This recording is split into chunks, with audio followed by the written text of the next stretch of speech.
G'day everyone, welcome and thanks for tuning in again to Buying Queensland, brought to you by Edwards and Mills Buyers Agents. I'm Jake, this is Kiani, and we're joined by the amazing Drew Davies, who isn't just one of the best sales agents here in Queensland, arguably probably Australia. You'd have to agree, mate? Mate, I certainly wouldn't, but I appreciate the intro. Thank you. No, mate, thanks for joining us. We're yet to have a sales agent on our podcast, so you're the first one. Lucky first. Yeah, right. All right. And obviously the Queensland market up here, as everyone would have seen, it's been quite crazy in the last 12 months. But before we get into that, mate, tell us a little bit about yourself. You're a director at Place Ascot. Yeah, director and principal alongside my co-principal and director, Patrick McKinnon. So we took ownership of that business coming up 3 years ago. We've taken it, we're probably 8 times the business since then, which is phenomenal. A lot of that, especially in the last year, I guess, has been to do with the market. So, I think all agents have been a little bit blessed in that regard. And we've just made another purchase as well. So we've purchased another office place in Nunda, which is just key to that inner north. Yeah. Awesome. So it's all north focused. All north Brisbane. focused. Yeah, look, we do high-end sales. I mean, we've got a property on the market at the moment on the south side, circa 25 million, which you may have seen on TV. You'd take that one. We'd take that one. Sunrise? We had the interview on Sunrise for that one. So look, we do travel for the right properties. Yep. It's more that higher end clientele. So where did it all start for you, mate? Property. I know you haven't done it your whole life. No, career. so this will be my 8th year, I think it is. If it's not my 8th, it's coming into my 9th, somewhere around that. So I got into property. I won't tell the full story. I'm sure everyone's heard it a million times, but I did a little bit of work for Jordan Belfort. And on a plane to go and stay with Jordan, I met another gentleman, Nick, who was doing real estate. At the time, I was doing God knows what, but we got chatting. We were having a few beers, and basically I asked what he did. He did real estate. I asked how much he earned. I nearly fell out of the plane. and quite literally, I got off the plane in LA and left a message for my boss saying I quit. Wow. Really? Yeah. So right. that was when I decided that it was real estate for me. So I got into real estate back then, and I started selling one-bedroom apartments, studio apartments, because I didn't have a car. So I used to walk around the city on a bike. Doing open homes. I didn't sell anything. I just spoke at another real estate office actually and showed them my first group certificate.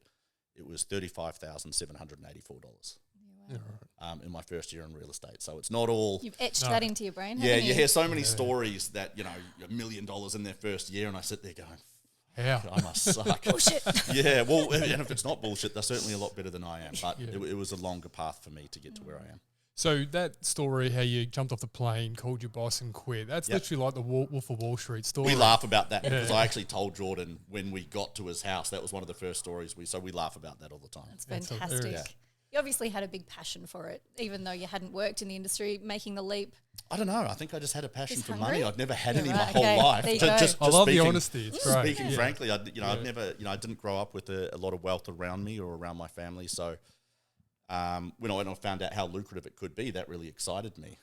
And then after my first year, obviously, I was extremely disappointed in $35,000. So it was just it was a bit of a I had the best of both worlds because I was earning so little in real estate and it was such a struggle, but then I also had a really large commission check hit my bank account with one of my first sales, which I think was about 58,000.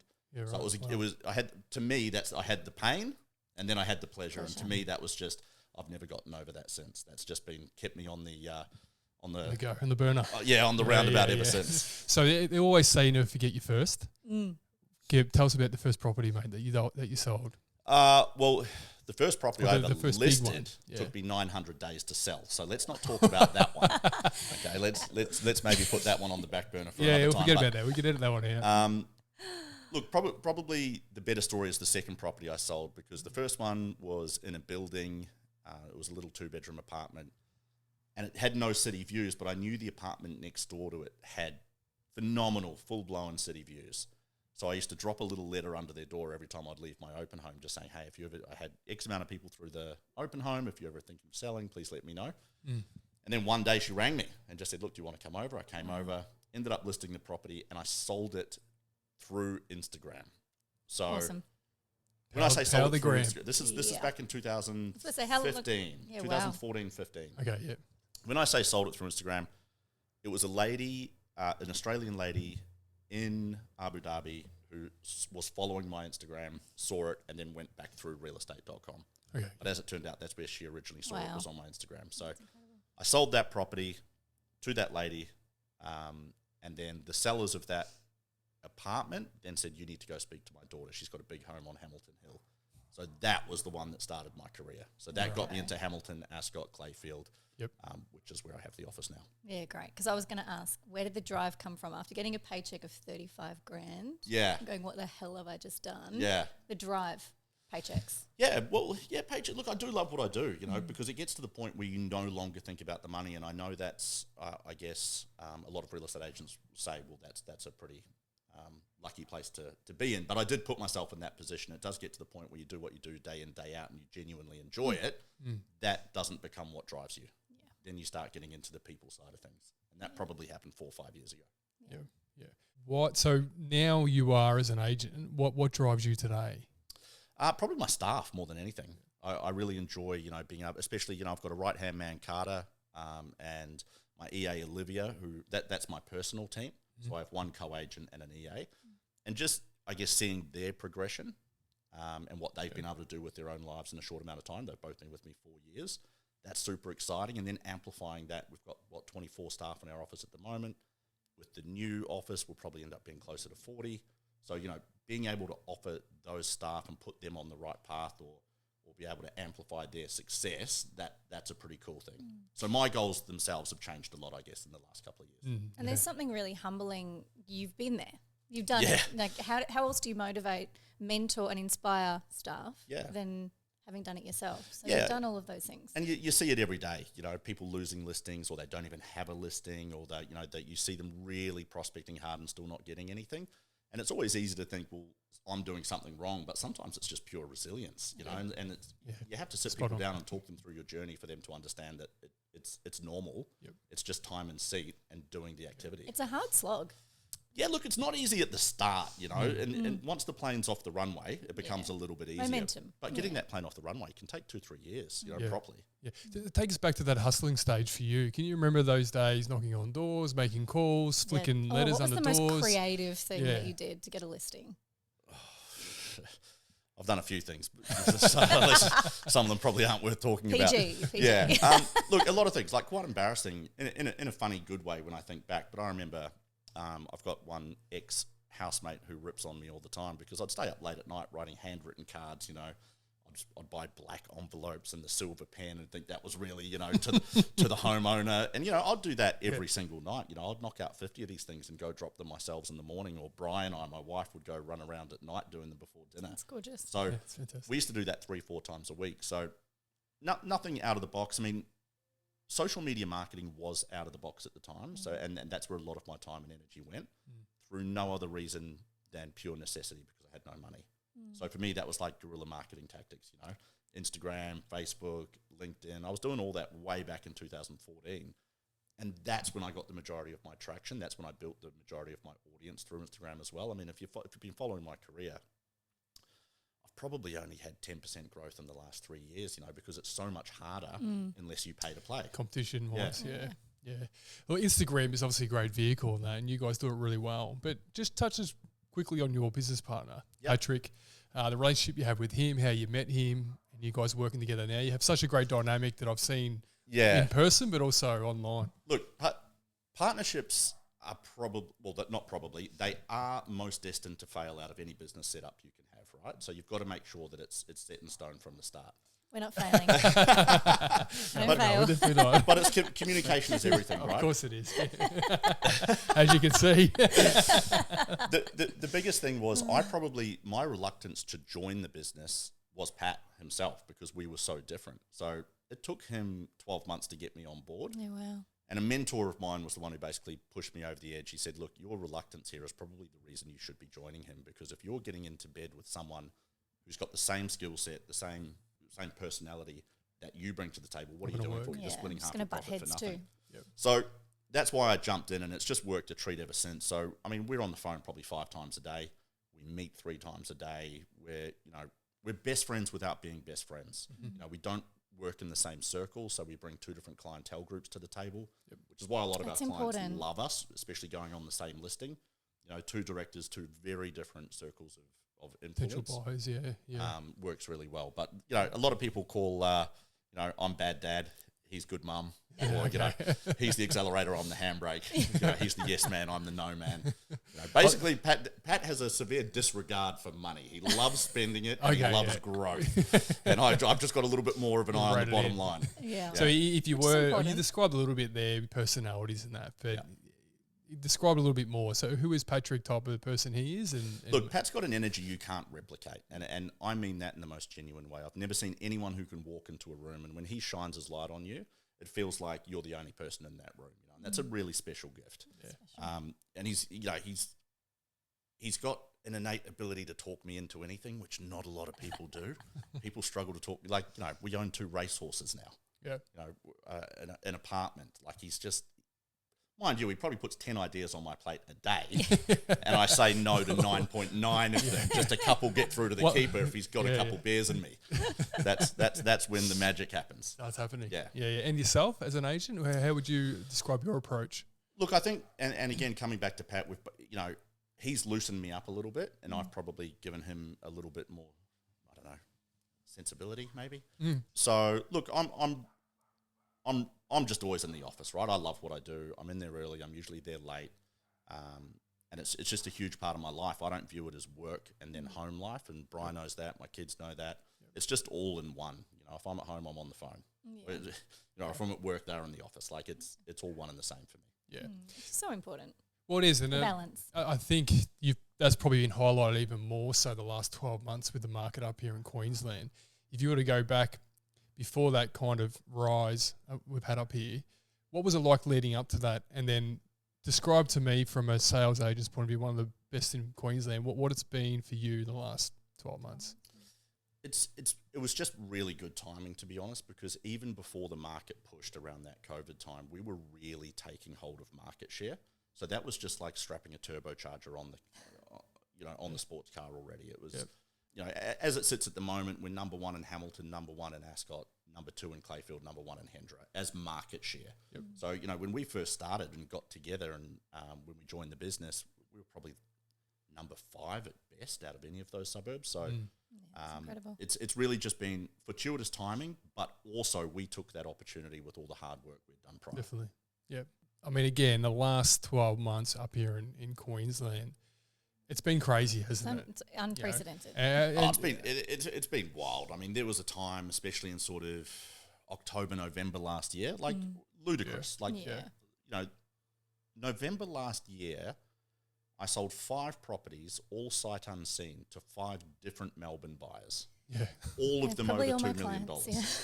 Yeah. Just wild. Yep. Some of them didn't even want a video walkthrough. It was purely just, I'll buy it, because the pain in Melbourne at that point was so strong. Just want to get out. Yeah. And, we were just all sunshine and lollipops up there. We didn't even know what COVID was at that point.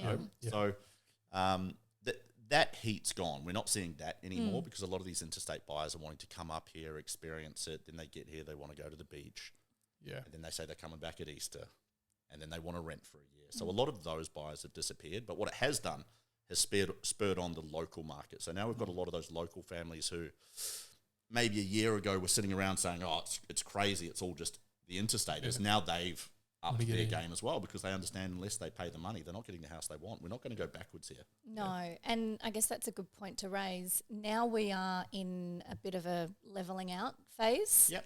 How do you think the agents are going to cope? Because, I feel like they're going to have to actually work for their money now, whereas the last 12 months has been a bit of a silver platter in some instances. It has, but I think if you look at both the last 12 months and now especially, if you drive around, it's hard not knowing the suburbs like I do, but when I'm driving around my suburbs now, it's the same 5 names you see on signs. Mm-hmm. So the newer agents, or the agents who have been a little bit complacent, they've lost a massive amount of market share. And that must suck, because everyone's talking about how great the market is, right? And then you've got a lot of agents who've actually lost market share. But what you'll find is the good agents and the ones that have been putting in the work and continue to put in the work are actually expanding rapidly, even in this market, even in the market we're going through the last sort of 4, 5, 6 weeks. Yeah, that's interesting. It is, yeah.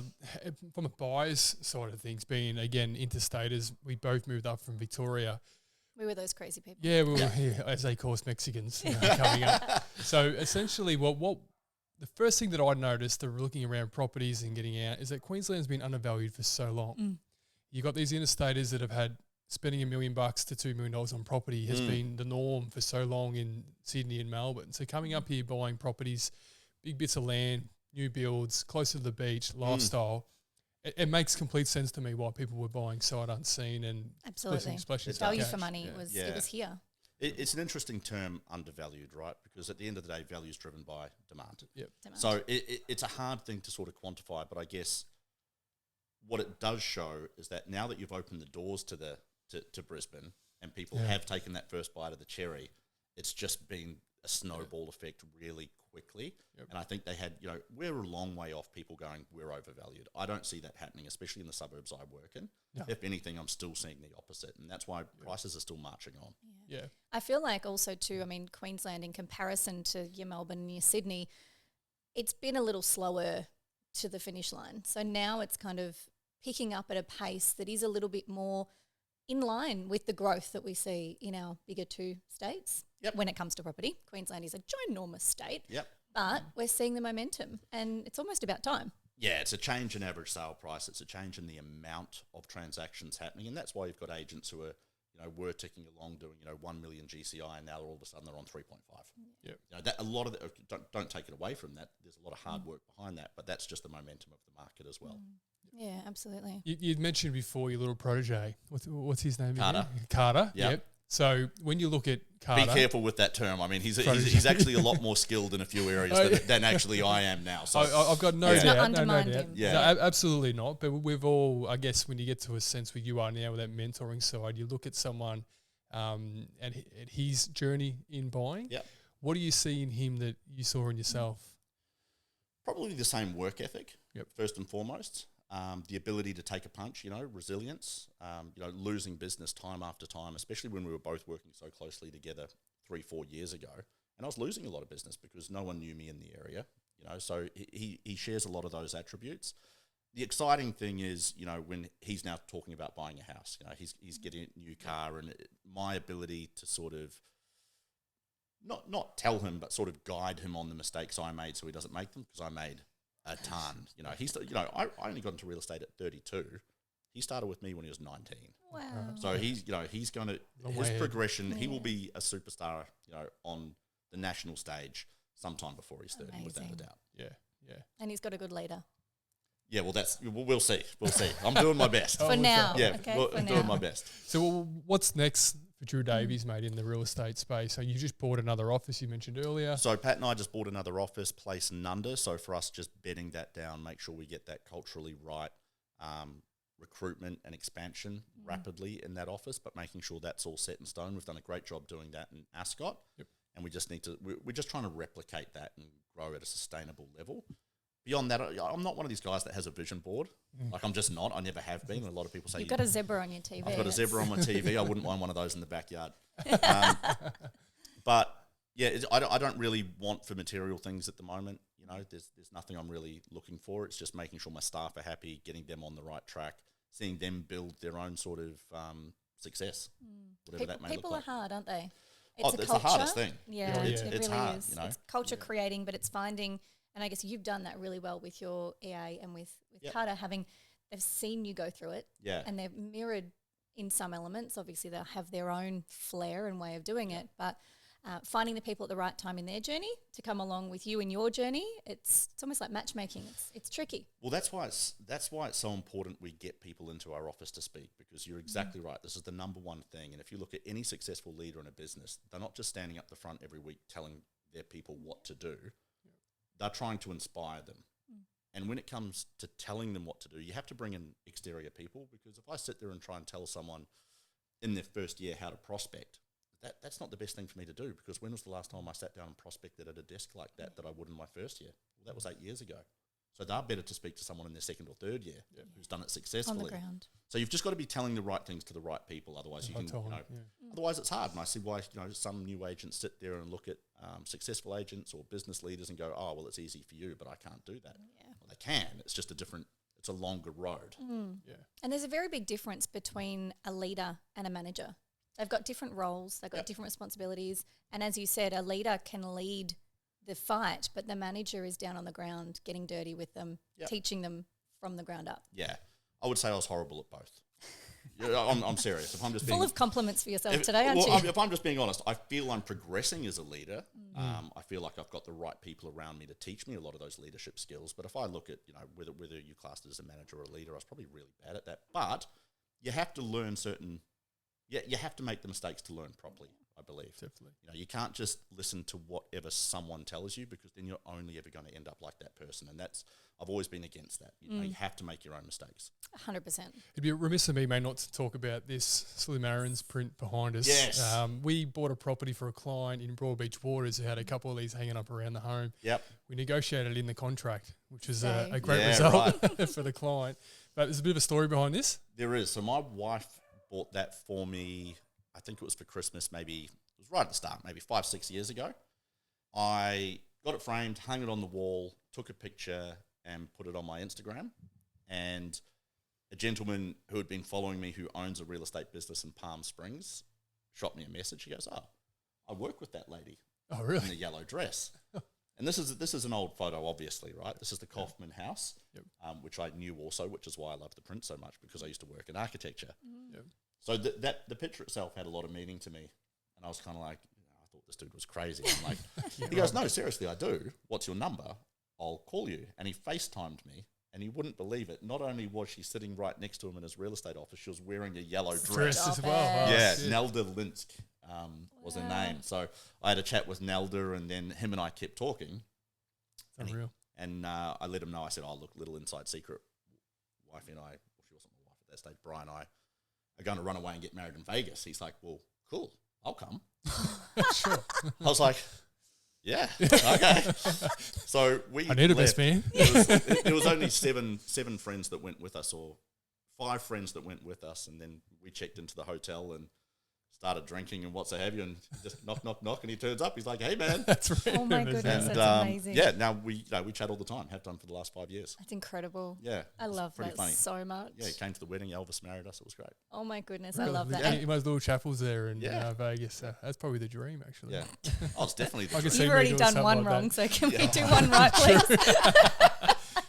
I dug a hole there. Oh, I you didn't see you that left coming. yourself wide open. Hey, I think probably one thing's undervalued at times, not the person yourself, but when you're working in real estate, there's a lot of time committed to the cause. Behind the scenes, it's really important to have that support behind you. You've got your wife and your 2 kids. How important have she been, but also, the kids are balance. The balance, yeah. Yeah. Work-life balance. Yeah, look, Bri especially, and I think, I'm not saying you need a wife to be successful in real estate or a partner at all, but it does make a huge difference, like a massive difference. And it was just fortuitous for me meeting Bri in that first year when I earned that 35 grand.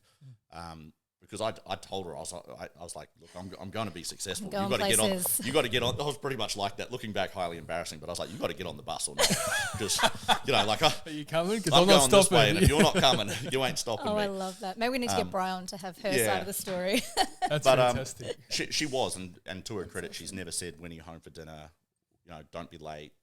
Any of that, and that's all I ever wanted. I just wanted Support. to not have the pressure of having to come home, because real estate's one of those jobs. You could be at the office, you think you're going home at 6 o'clock, the phone rings, it's a listing appointment, it's a Out big you go. house, out you go, and you might not be home till 8:30. Yeah, it's definitely not 9 to 5. Absolutely not.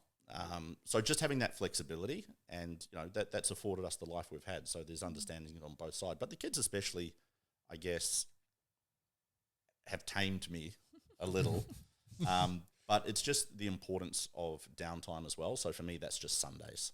So Sundays, I just make sure I don't have any appointments. I'll still take a phone call, obviously, if it's one of my clients. But Sundays are for the family every single Sunday. Family day. It's important. So people who follow your Instagram, if not, check it out, Drew Davies. But Definitely Drew Davies. Definitely Drew Davies. What's the idea of the basketball flicking behind your back and going in the ring? It's been something that's caught on, I feel, for the last Look, couple it of started months. to annoy Carter because he gets upset that I'm good at everything.